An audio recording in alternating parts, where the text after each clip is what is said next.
Les frappes de Tsahal au Liban se poursuivent. Hier matin à Kfar Houla, dans le sud du pays, Tsahal a ciblé et tué 3 hommes du Hezbollah, portant à plus de 350 le nombre de morts au sein de l'organisation depuis le début de la guerre.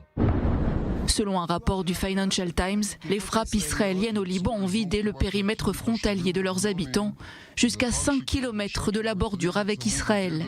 Tsahal continue ses manœuvres de dissuasion et montre aux Libanais ses capacités de nuisance jusqu'à la capitale Beyrouth au moyen de vols supersoniques.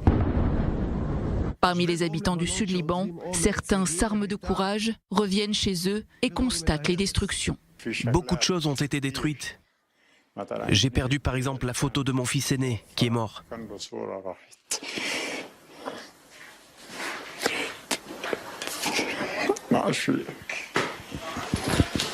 C'est la première fois que cela se produit. Lorsque j'ai vu ça, j'ai pleuré.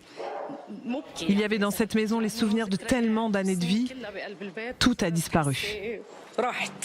Le Premier ministre provisoire du Liban, Najib Mikati, a rencontré des responsables militaires et éducatifs dans le cadre d'une visite exceptionnelle au sud Liban samedi dernier.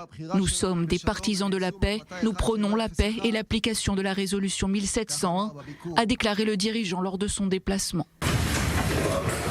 Les États-Unis et la France dialoguent avec le gouvernement libanais pour tenter, sans succès jusqu'ici, de parvenir à un accord. Dans une conversation avec i24 News, Dr Hassan Aboudiab, un Libanais expatrié, attend désespérément un changement. Nous savons désormais que le Hezbollah utilise l'aéroport international de Beyrouth comme espace de stockage d'armement, en considérant le fait que le groupe terroriste a déjà utilisé dans le passé le port de Beyrouth pour stocker des matières explosives comme du nitrate d'ammonium. Le gouvernement libanais n'est rien d'autre qu'un instrument aux mains du Hezbollah. Le Hezbollah est certain que rien ne peut vraiment le contraindre. Une guerre servira son ambition suprême, le contrôle du Liban. L'organisation permettra ainsi aux Iraniens de progresser dans le développement de leur programme nucléaire. Selon vous, le peuple libanais souhaite une guerre avec Israël ?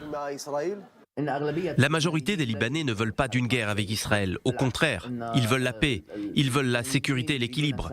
Le Hezbollah sert l'ambition des Iraniens, troubler l'équilibre dans la région. Dernièrement, Hassan Nasrallah a menacé Chypre, qui est un pays de l'Union européenne. Chypre fait partie de l'OTAN et d'autres alliances semblables. Ainsi, c'est à 80% des forces militaires mondiales que Hassan Nasrallah déclare la guerre. C'est de la folie, dans tous les sens du terme.